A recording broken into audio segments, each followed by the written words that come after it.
Afternoon, or morning, or evening, depending on where you are when you hear this.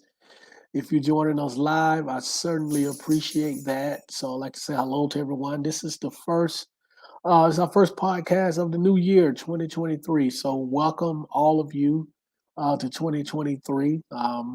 Glad to have you here. Send me a message. Let me know that you're on, so I know who's on here. Say hello. But again, happy New Year to everyone. Our first podcast of this year.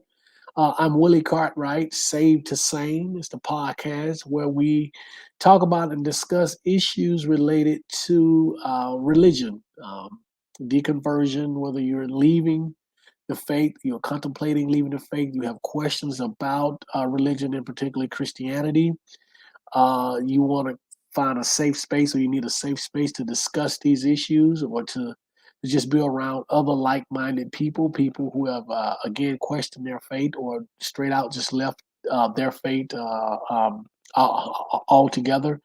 We also welcome people who are still part of a faith, whether it's Christianity, Judaism, Islam, whatever your faith is. We also welcome you. We encourage you to come on, and we can have a dialogue, a constructive dialogue where we can discuss issues related to religion, and all of that. So again, yeah, I'm Willie Cartwright, Saved to Sane. We're glad to have you. I'm a former Christian, over probably the better part of 40 years, who back in 2015 denounced religions, particularly Christianity.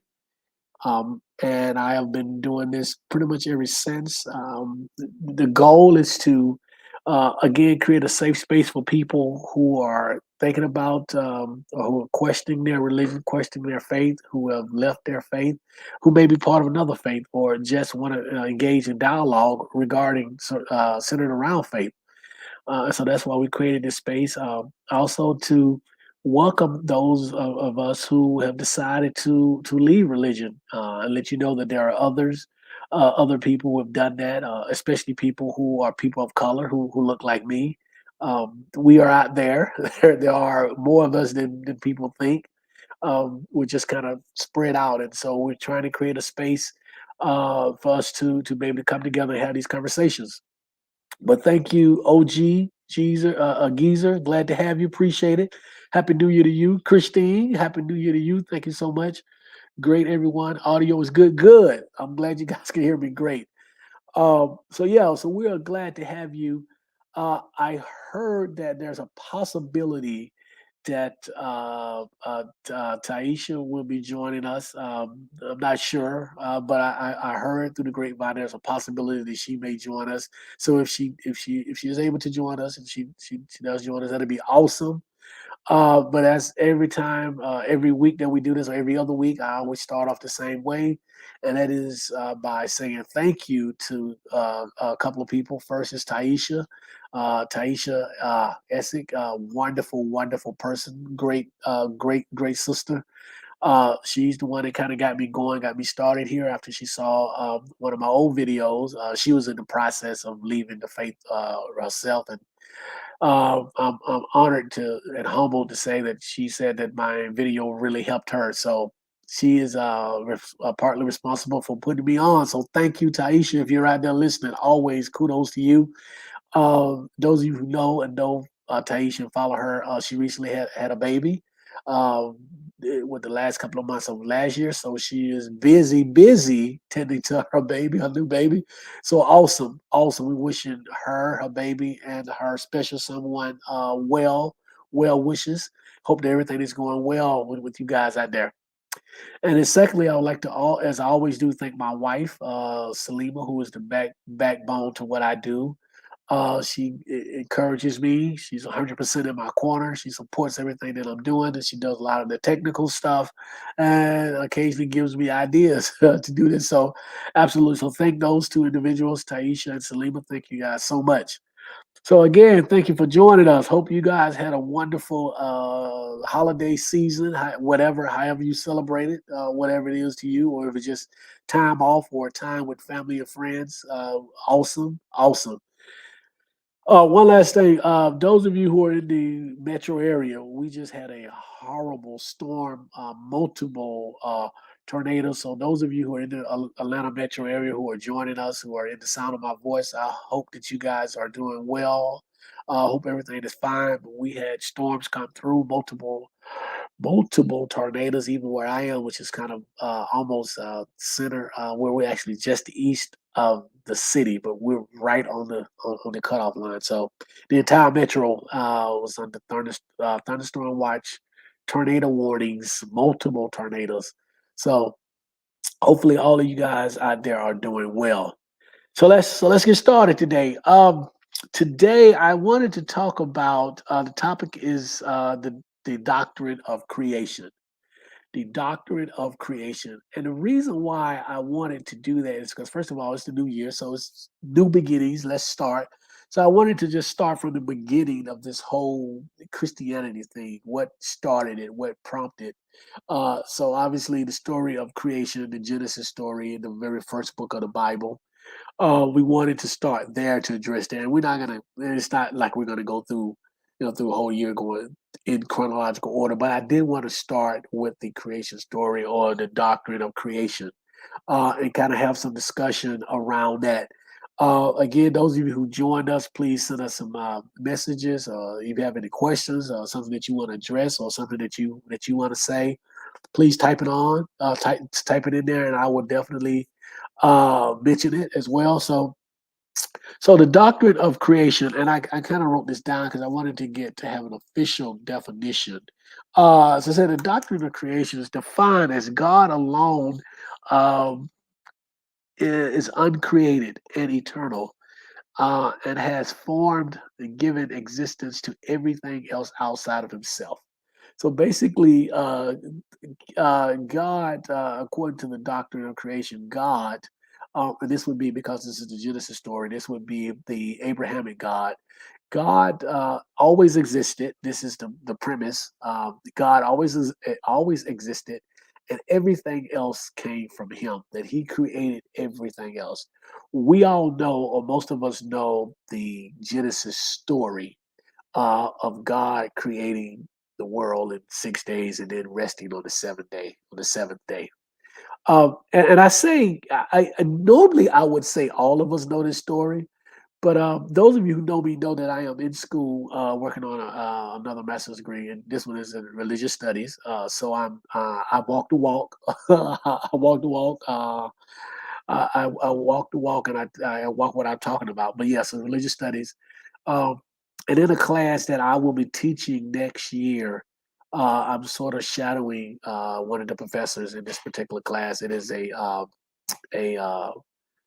a religious world religion 101, kind of a basic of the world religions. And I'll be teaching this class next semester at Georgia State. But anyway, um, there's a lot of undergrads. So students between the age of 18 and 22 are in that class. And the professor kind of started off, and he just kind of made the assumption that everybody understood the Genesis story or familiar with Adam and Eve. And to his surprise and my surprise, there were students in that class that had never heard or were not familiar with that story.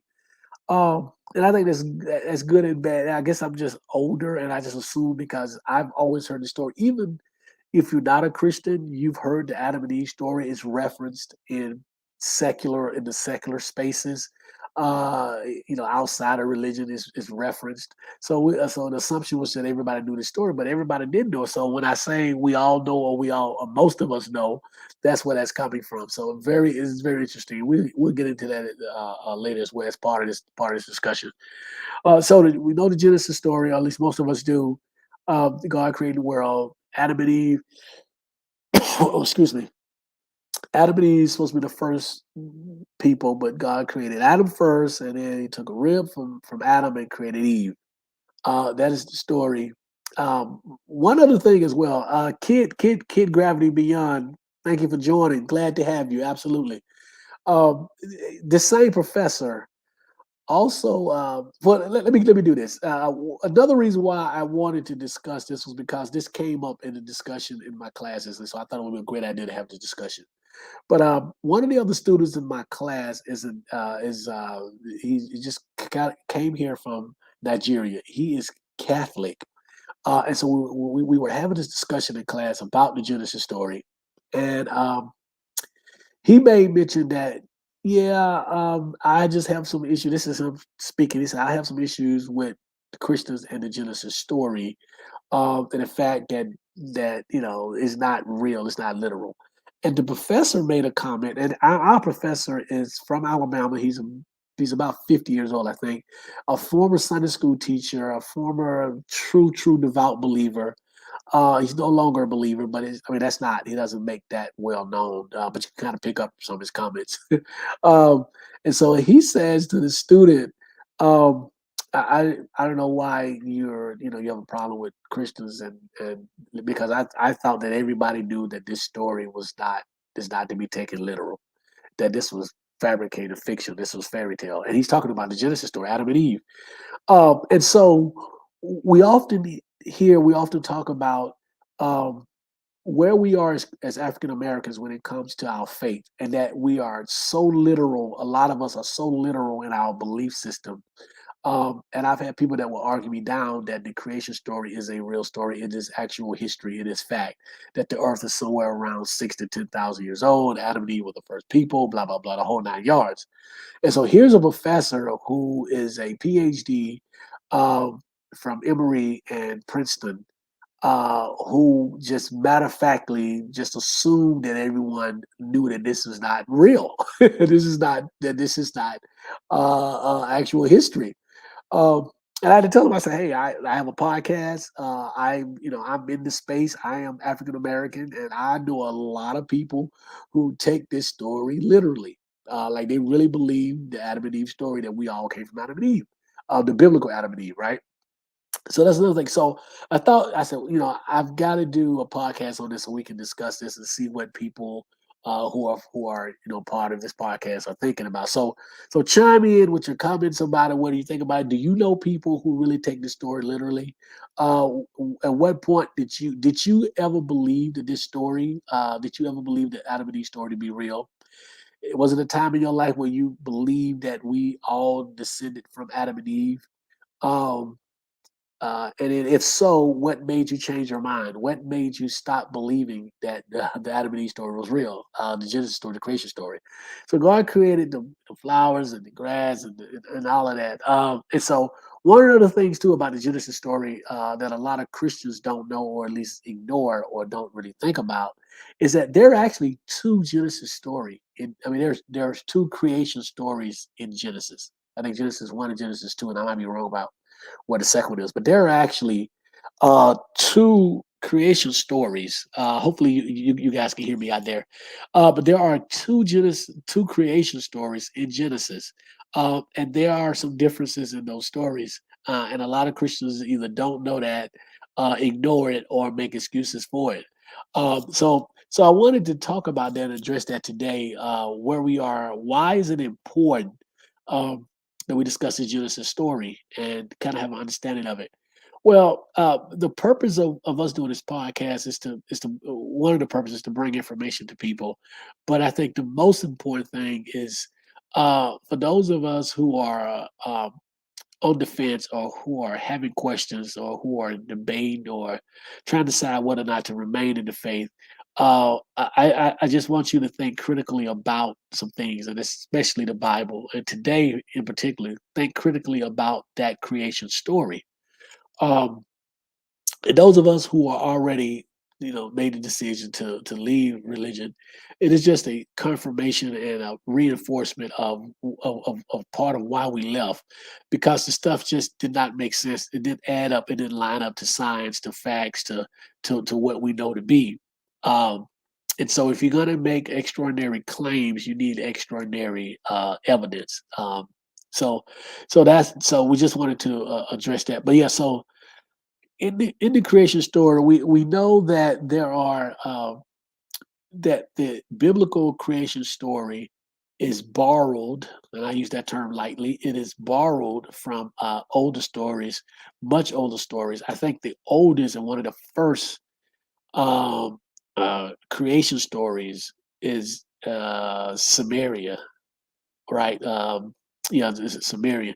But every culture, every faith, every religion, but every culture, especially those that that predated Christianity, all had creation stories, just like they all had flood stories, but they all had creation stories. You could go to any faith, any religious belief, um, historically, all the way back to 10,000 years ago, when religion, when people, when evidence was found of probably the oldest religions going all the way back about 10,000 years ago. Although historians say that there is some evidence that there was some type of deity belief as far back as 200,000 years ago, which is early Homo sapiens, right?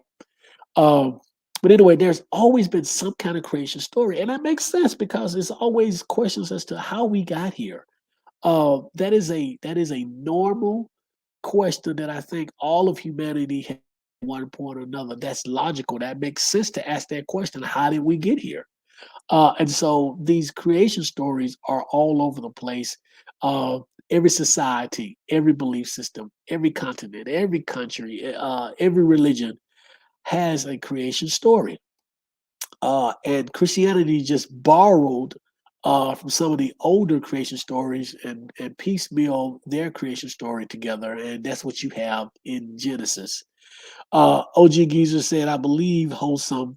Those folks can really lie to further their agenda.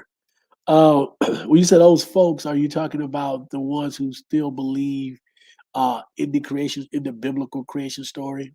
Um, if that's the case, then absolutely, I agree.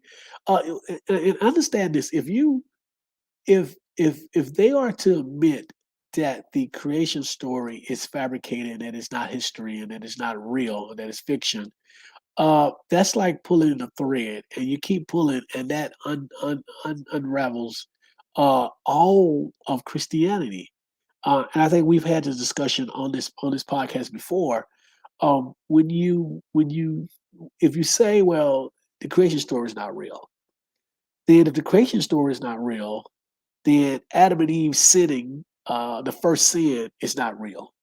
And if that is not real, if they didn't, take from the tree of knowledge or whatever, the serpent, tricking Eve into, and I won't say them, I say Eve because we know what's going on, because that's the way they wrote it.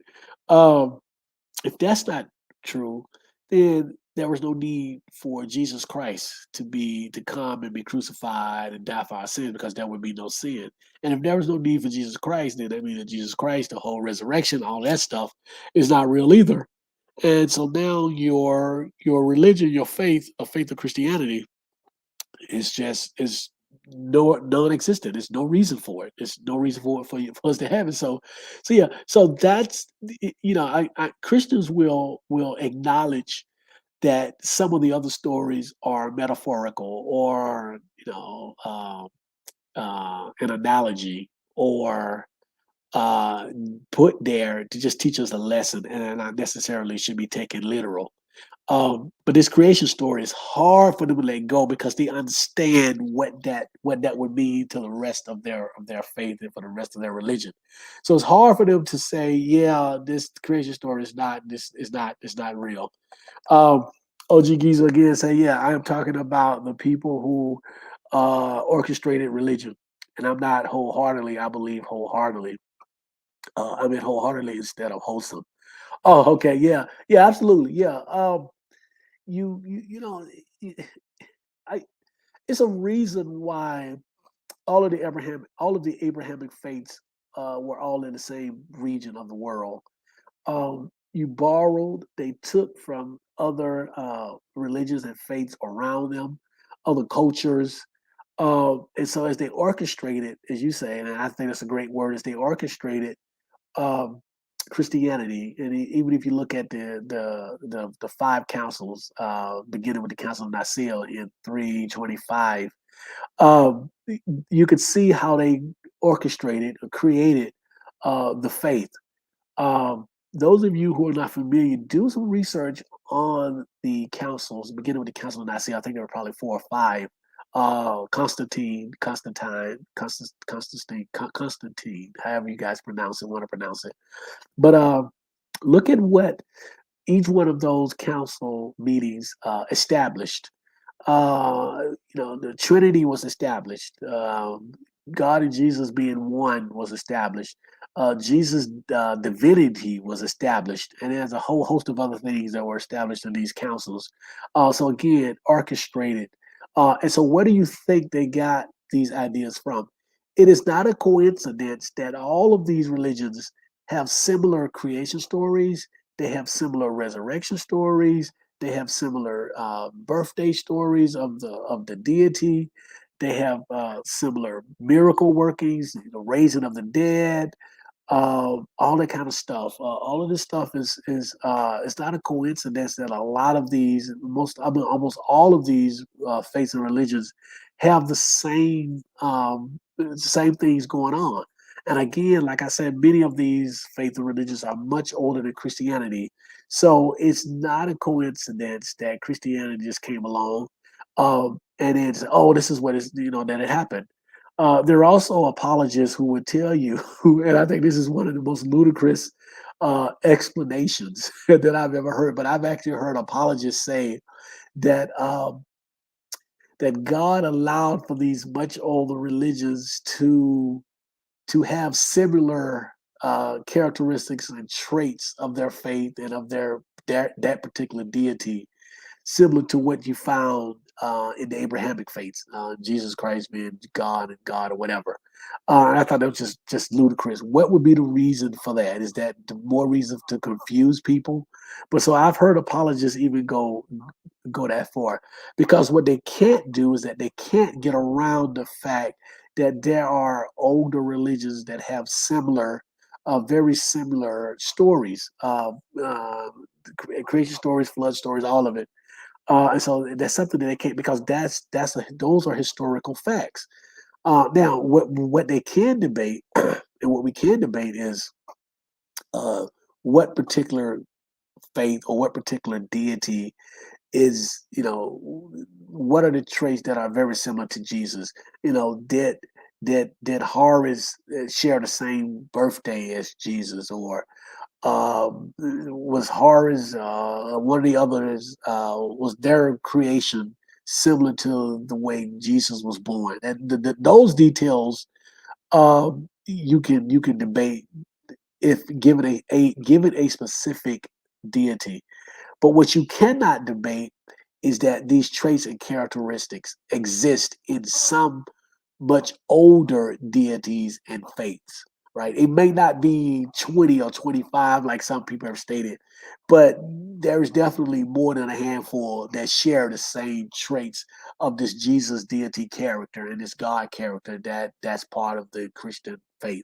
And remember, Christianity is one of the youngest religions on the face of the earth. So there's many others that existed prior to that have no longer exist, and there's some that existed prior to Christianity that are still around. So there is, and I always say this: there is nothing original about Christianity. There is absolutely nothing original about Christianity. And I would challenge anyone who hears this podcast that want to send me a message or an email or want to come on and have this debate. Find me something that's original about Christianity. There is absolutely nothing. Anything that you see in Christianity, we can find it in a much older religion or faith. Historians, those people who study religion for a living, can do that. So yeah. So again, why is this important? Because this is the beginning. If people can critically think through this, it will help them in their journey to make sense of Christianity and other religions. It will help them to better decide, is this something that I should be following? Is this something that I should be dedicating my life to? If there are discrepancies, and if the very beginning is not literal, should not be taken literal, then what else should not be taken literal? What else is metaphoric? What else is an analogy about this whole Christianity and the Bible and the stories within? And so, but if we begin with if the foundation is not what it's supposed to be, if the foundation is not to be taken literal, if the foundation is not historically correct or historically accurate, if in the foundation we're not able to find archaeological evidence, empirical, testable, objective scientific evidence to prove the foundation of this religion, then why are we still following this religion? Why is this religion the most important thing to us? Why do we stake our very life on this faith? And what makes it any different than any other faith? The other 999 other gods that you, as a Christian or a person who follows the Abrahamic God, what is it about the other 999 other so-called gods or more that you see and say, well, that's not real? Because there's no difference between those 999 and the one. Oftentimes atheists or agnostics would tell you, especially atheists would tell you, uh, um, even Christians are atheists. They just atheists just go one step further. So Christians deny every other God except the God of the Bible, and where an atheist just goes one step further and denies all of them. So yeah, so again, that's why it's important for us to understand that. And I challenge anyone out there: please do your research on the creation story, on the Genesis story, on the doctrine of creation, and see where it lands. See what you feel about it after you do your research. Um, so another thing. So when I've had these discussions with believers, and we talk about, and so they get into evolution, and they don't really understand Big Bang.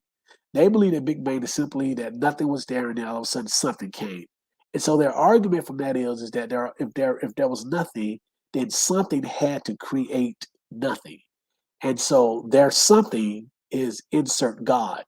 God must have done it.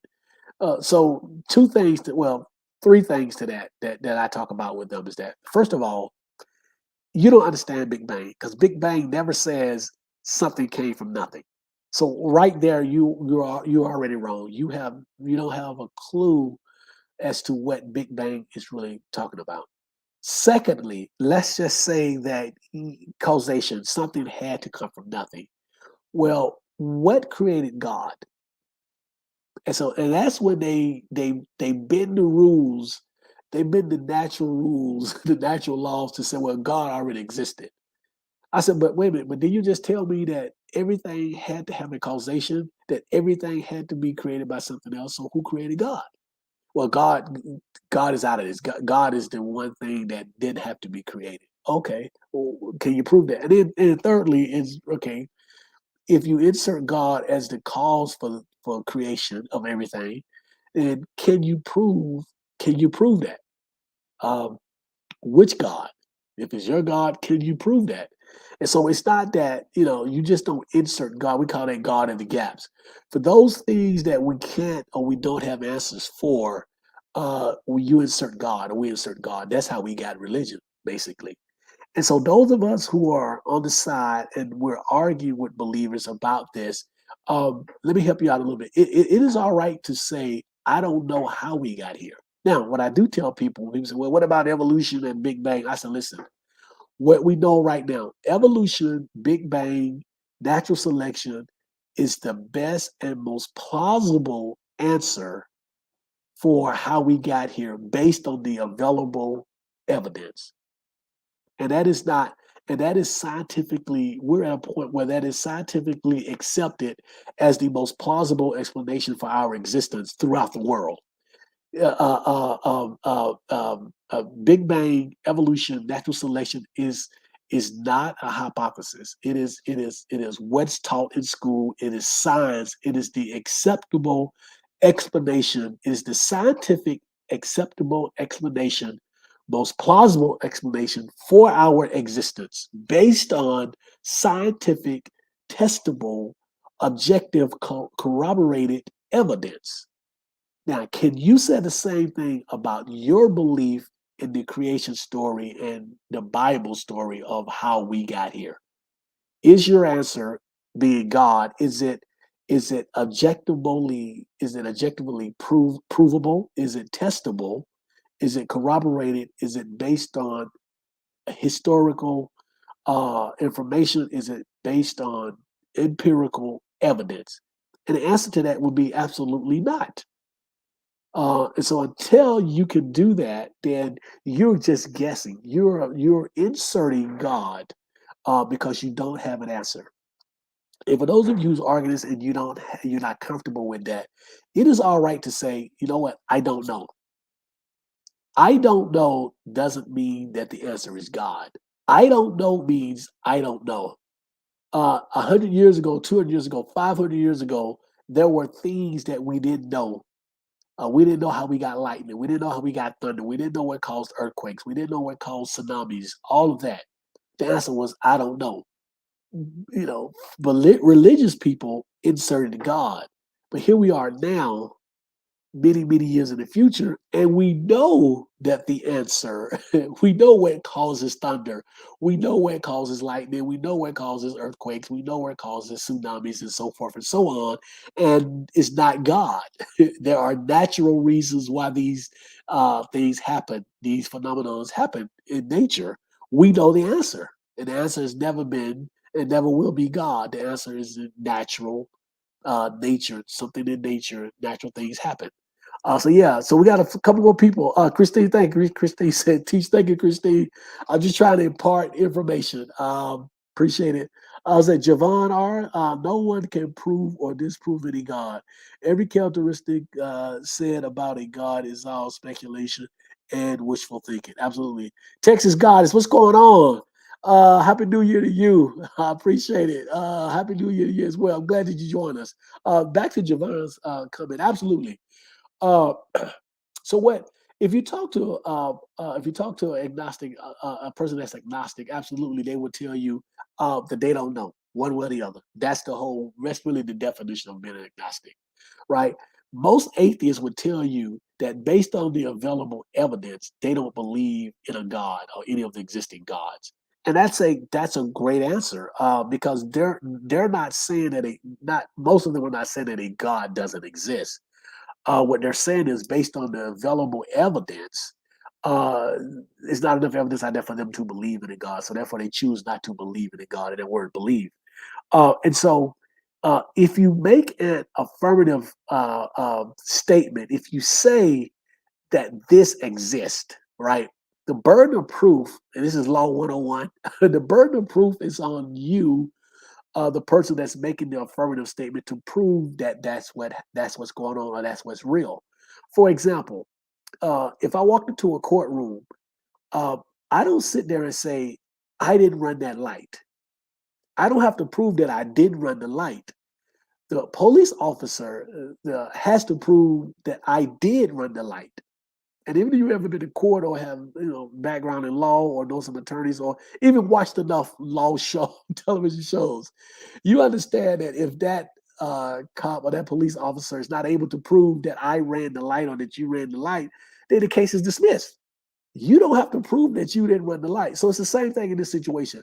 If someone says to you that God exists, that my God exists, whoever their God is, then it is their job to prove that God exists. I don't necessarily have to prove that God doesn't exist. Now, you may ask me, why don't you believe that my God exists? And I'll tell you, because you or anyone else haven't presented enough evidence to make me believe that this God exists. And therefore, it falls on you. So the way believers try to twist it is, well, prove that God doesn't exist. Well, you can't prove a negative. I can't prove that Santa Claus doesn't exist. I can't prove that fairies doesn't exist, right? So you can't prove that God there's not. You can't prove a negative. So you have to prove the affirmative. The when you say that something exists, you have to prove it. And so that's where we are on that. And I tell people all the time, that's the deal. Can you prove that your God exists? Can you show us that your God exists? And to today, no one has been able to do that outside of personal experience, and that is as subjective as it comes. I can tell you that this happens to me, and so because this happened to me, that must mean that God exists. Well, that's not proof. That's not evidence of a God. That's evidence that something happened to you, um, and you attributed that event or those actions to a God. But that's not proof of a God. Whatever happened to you, I can guarantee you that it has happened to someone else at some point in time in a different part of the world, and they have also attributed those actions or that behavior or that result to their God, which may be different than your God, or they've attributed that to those things to no God at all, just life or nature or whatever. So again, that's not proof of a God, and it's certainly not proof of your God. And so, uh, for those of us who are waking up, for those of us who are requiring that people present information, those of us who are critically thinking our way through religion and faith, we're asking these questions, uh, especially the younger generation. One of my professors today is told because we were kind of working our way through what the future looks like for me in this space and what I'm gonna be teaching or specializing in as we go further. And she was saying that, which there was some truth to, but she was saying that overall, the collective society of this country is moving away from religious beliefs, meeting everybody, but that African Americans are not moving away. Uh, in her opinion, that we really wasn't moving, that we really were not moving away from Christianity or belief in God and Jesus, but just moving to becoming more of a plurist, meaning that we believe in multiple uh, spiritualities or multiple faiths. And so where I disagree with her at is that, and I wrote a couple of papers on this last year, is that we are, as an African American community, the younger people are moving away from a belief in God and Jesus. We're just doing it at a much, much, much slower pace than everyone else. But rest assured, we are. We are. Any of you who know younger people, people under the age of 30, um, they're not as devout, and a lot of them would tell you flat out that they don't believe these people, black kids, African American kids, and I will agree with her that it's not nowhere near the rate of the overall community, overall society in this country, but yeah, it is happening, but I think that much like everything else, we're always a couple of steps behind the larger society on things, and so I think what's really happening right now that may have happened for other demographics in this country, a couple of generations ago, is that what we're starting to do now is the first stage, which is finding faith, belief in God to be irrelevant. Right, that's the first stage. Like it really doesn't make a difference. That's why a lot of us are not going to church anymore. We're reaching outside of our community for other things, and our life is no longer based around our devoutness to Christianity and to God, right? But a lot of those people still, if you ask them, "Do you believe in God?" "Oh yeah, yeah, I believe in God."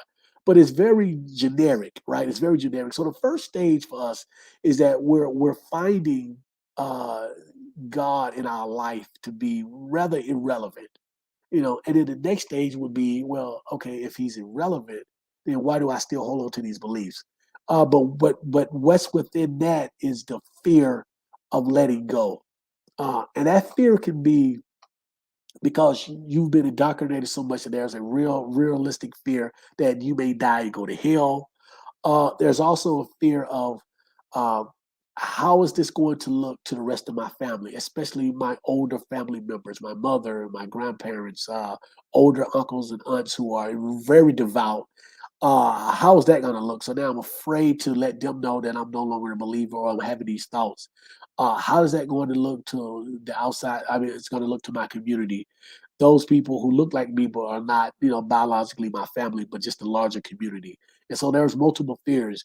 But rest assured, over the next generations, we will slowly but surely catch up to the larger society, and that we will at least think critical about our faith.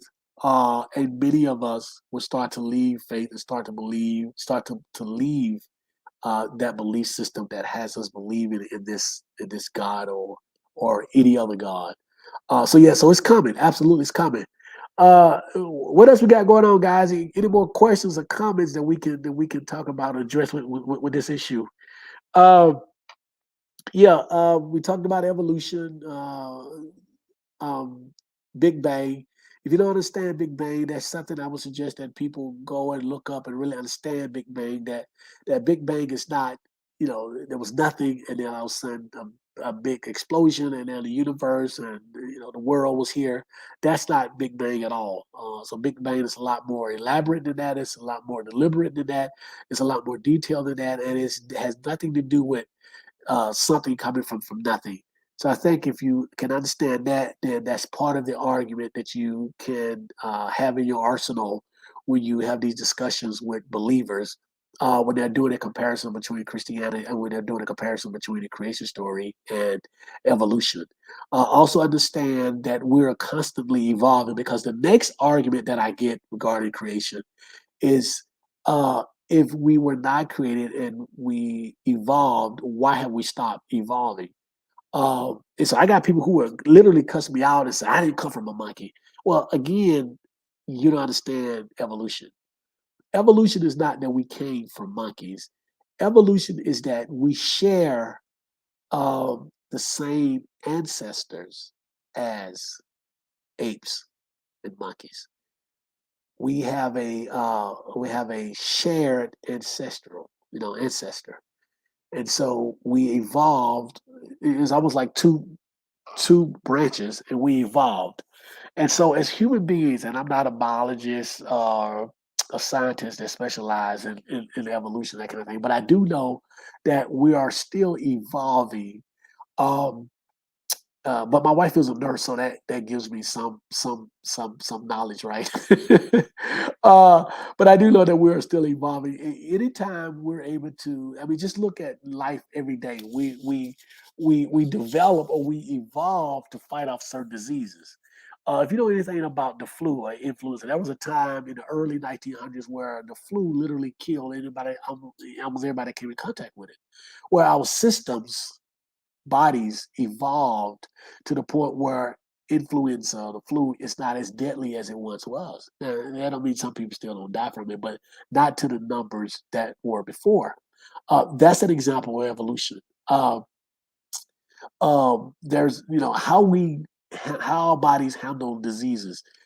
There is and I know you guys have heard the story, but there is a indigenous tribal people on an island, I think somewhere in the Pacific near the Asian countries, uh, where people have been trying to get onto those islands to so-called civilize the people there for many many years, and all of them have been killed. I think recently, the last few years, a guy started.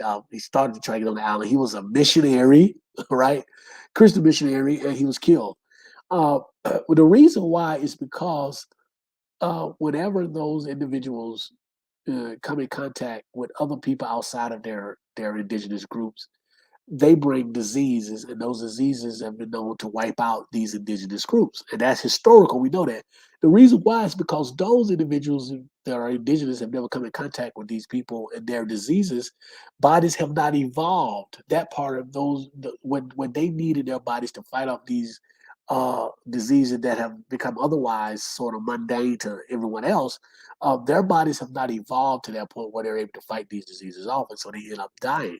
Same thing that happened to the Native Americans here. When Europeans came over here with smallpox and some of the other diseases that they brought from Europe, their bodies had already evolved to the point where um, it wasn't as devastating to them.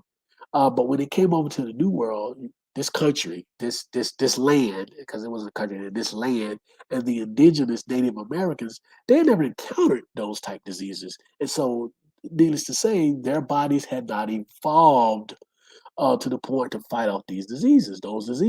So that all of that is an example of how our bodies continue to evolve. Also, remember, the body evolving, it does over a extended period of time, thousands and hundreds of thousands, even millions of years, does it take the body to evolve. So we're constantly still evolving, given diseases, that kind of thing. Natural selection allows genetically for our bodies, the human bodies, to take traits that are beneficial in our survival, and have those traits to continue in future generations, and then to dissolve or get rid of or discount the traits that are no longer needed. if you look back, if you know anything about uh, our evolution as a people, as a human being, we think about at one point, especially those that came from European countries, European areas, they were a lot hairier. Their bodies were built different. The face, they had broader barrel type chests. Well, all those things were necessary based on their environment and how they were living. But as they evolved, those traits became less necessary, and those traits dropped off. And so other traits that were necessary for the new terrain or the new geography that they existed in, those things came back. I mean, those things evolved and developed into human beings. And so yeah, so we are still always constantly evolving. So that is something else that you could have as an argument when you have these discussions with these individuals. So anything else? What's going on? Anything else? Anybody? Anything else out there? Anybody want to discuss? Let's see what else we got going on. Anything else here? So yeah, so we talked about that. We talked about why it's important.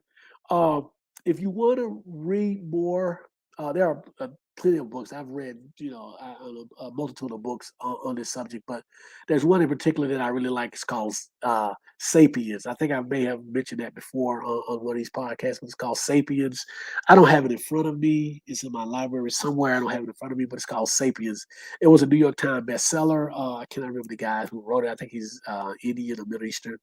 Um, and don't quote me on that, I might be wrong, but it's called Sapiens, Sapiens. It is basically, it tracks, it's a book that kind of talks about our evolution, sapien, Homo sapien, from the beginning to where we are now or recent years. But it is a very informative and educational book. You get a lot of information out of it. It's an easy read. It is a great, great, great book. I got my 24-year-old niece. Well, that's the next book I'm going to suggest to her because right now she's reading a book called Brainwashed that I suggested that she read, which is another great, great book that I suggest that you guys read as well. But she's it's very appropriate for her generation. The name of that book is Brainwashed, and she actually enjoyed it, and so she's trying to get some of her other friends to read it. So yeah, but Sapien is one of the books that I would suggest, and I'm going to try to suggest a different book every time we come on that can help us to acquire more knowledge about what we're talking about. If you have questions about anything, we're going to try to suggest them. So Sapien, I think, is a good one to read as well. So yeah. Um, outside of that, I'm going to open it up for a few minutes for any questions or comments. I'll read the comments and we can discuss those. So Javon, Texas Goddess, Christine, OG, Kid Gravity, any of you guys, questions, concerns, comments, any suggestions as to what some other topics should be? Uh, yeah, it's out there. We got a few minutes before I get out of here and try to get some rest and see what's going on. But yeah, I think this is important. Look at this, guys. Look, we have been. I don't want to say the word blessed. we have been. We have been what's the word? We are fortunate. We have Taisha on with us. Greetings, greetings, greetings, my sister. I hope all is well. Uh the weather messes, yeah, the weather is horrible. So I'm glad you're going. It's mess with your internet, but you're happy. Glad to have Taisha. Guys, I know we miss Taisha. We miss you. We're glad to have you on today. We were in the last few minutes of it, but we talked about the Doctrine of Creation. We can go back and you go back and listen to it again, Taisha. But we will do it again. I think it's important. Uh, Taisha said, "Hallelujah." uh, yeah, so we're glad to have you, Taisha. Taisha, you got any comments? We talked about the creation story up against evolution, Big Bang. We talked about why it's important. We're talking about why this is not a literal story, but a lot of people, especially us, take it literal. The Genesis story, the creation story. Um, and it's called the title, "The Doctrine of Creation." And so it's the beginning of the year. It's new. We're not going to do a whole chronological thing, but I wanted to start off with what's new. The beginning, the foundation for the Christian faith is the Genesis story, the creation story. So we wanted to tackle that early on, and kind of get that out the way. Uh, Taisha says she'll stop through soon. So we are looking to have Taisha on live soon. Before she even, I wanted, we want to hear everything about her new baby and all of that when she come on. So we had to set aside a few minutes to hear about that, how she's been doing, how that's been going. So we are looking forward to that. Taisha said, I'm sure y'all hit it in why painting of Adam and Eve have belly buttons. I think the first time I noticed it was probably about 10, 15 years ago, and somebody else had to point that out to me because what I always notice is how white Adam and Eve always are, but that's a whole nother story, right? And so I never really noticed that whole belly button thing. And then someone pointed it out to me, and I was like, okay, yeah, right. So yeah, that's a good point. That is a good point. Um, Christina asked me, who's the author of Brainwashed? I cannot remember, Christina. I will have it the next time, or maybe I'll put it in the. I'll go back to YouTube and put it in the chats. But the name of the book is Brainwashed. Um, you can find it under the title. It is a very popular book. It's it talks about a lot of the things that culturally we need to hear as a culture, as a community, African Americans. I thought it was really important. Tom Burrell, Taisha saying is by Tom Burrell, Burrell. So it is an awesome book. Like I said, I got my niece on it. I read it about 4 years ago or so. But it's one of the. I have a list of like the 5 books that, and I have I am impatient, and I have a low. I my attention span is very low, right? So if I read a book and I finish a book in a week, that means that book was outstanding. This is one of the handful of books that I finished in a matter of days because I couldn't put it down. So, absolutely, Brainwash is a great book. But we talked about that. So yeah, absolutely. Thank you, Taisha. Please type the name of the book in the chat. Okay, that's a good idea, Texas guy. To see, I'm lost without Taisha. Taisha would have already told me to do this. The first book I talked about was *Sapiens*. Um, and so you can look that up. I can't remember the guy's name. And Brainwashed. Let's see if I got that right. Brainwashed. So Sapiens, that's what Sapiens, right? Yeah, and Brainwashed. Sapiens was a New York Times bestseller. It's not that old. The guy who wrote that wrote another similar type book, but it's a book on our evolution as human beings, as people, and it's a great book on that. But Brainwashed is awesome. I think every black person should read Brainwashed. Um, the younger you are, the better. I mean, you don't need to be too young, but if you're uh, high school or higher, absolutely. Taisha said, Sapien is brief history of humankind. Yusuf Noah. See, this is why I miss Taisha. I come on here with half the information, and Taisha brings all of it, brings the rest of it. Thank you, Taisha. You guys look in the chat. Taisha has the complete name of the book and the author. So see, this is why I miss Taisha. You see, Taisha makes this show complete. So we appreciate that, Taisha. Thank you. And I'm gonna do a better job. I'm gonna have the book sit right in front of me because those are actually 2 books that I have the hard copies of. I just didn't bring them down, and it kind of hit me the last minute, like, okay, I need to suggest these books. Yeah, so I will have those in front of me next time. I do a much better job. Um, and see, why did the Africans die like the indigenous people when the Europeans arrived? Why did the Africans die like like the indigenous people when the Europeans arrived? That's a good question, Texas Goddess. I will throw out what I think is plausible. First of all, we all Europeans came from us, came from Africans, right? Up until I think when did the first uh I cannot remember it. I don't want to say what 60,000 years ago is when, and I might be wrong on those numbers, but people started migrating out of Africa into Europe um, from that standpoint, and then those individuals migrated into Europe. Um, by the time those who did come back to Africa, the Europeans at that point I guess we had already mixed enough, and because if you look at North Africa, Egypt and parts of North Africa, eventually those people became a mixture of the indigenous African people and Asians and Europeans. So maybe that was just a that helped to alleviate. It wasn't just like a direct hard hit, like okay, we're here, the diseases. In the case of the indigenous people on this land, they had never came in contact with Europeans to that extent. And when so many of them came over at one time and encountered the indigenous people, they brought with them the diseases, smallpox, and the indigenous people here had never ever been exposed to those people whatsoever at all. And so I think that probably was is part would I guess would probably be some explanation, but that's a good research topic to find out. Um, so yeah, so great question.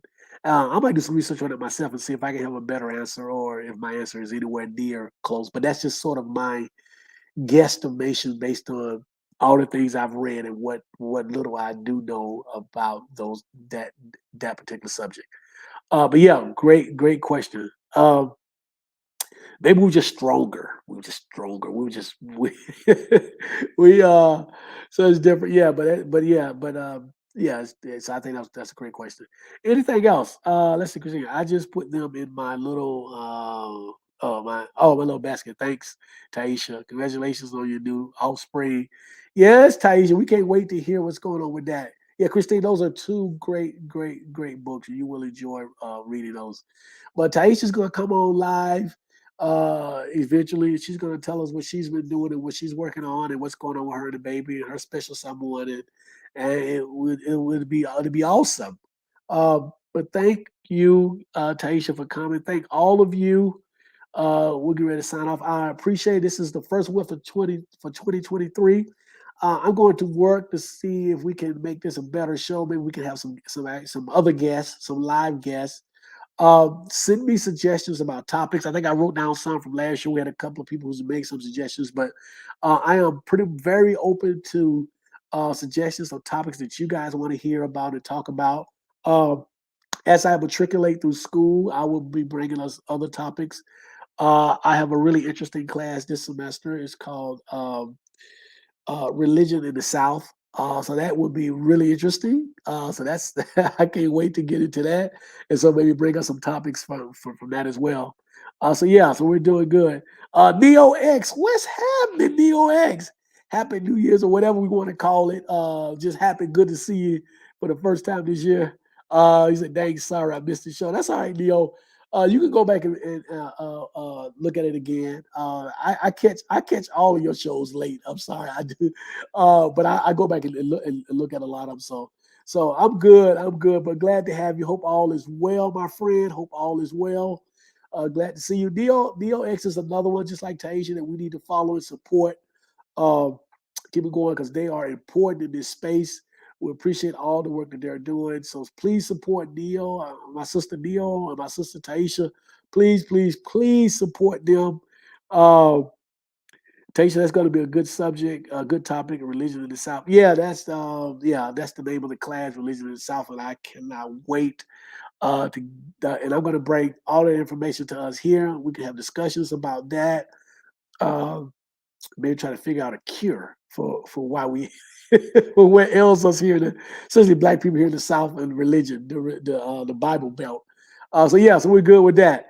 Uh, Leo said peace, Taisha. So good to have you guys. This is I am signing off now. Thank you so much. I appreciate it. I'm glad to be back. Glad to be among my people, my tribe. Thank you guys for coming on and listening and talking about the doctrine of creation.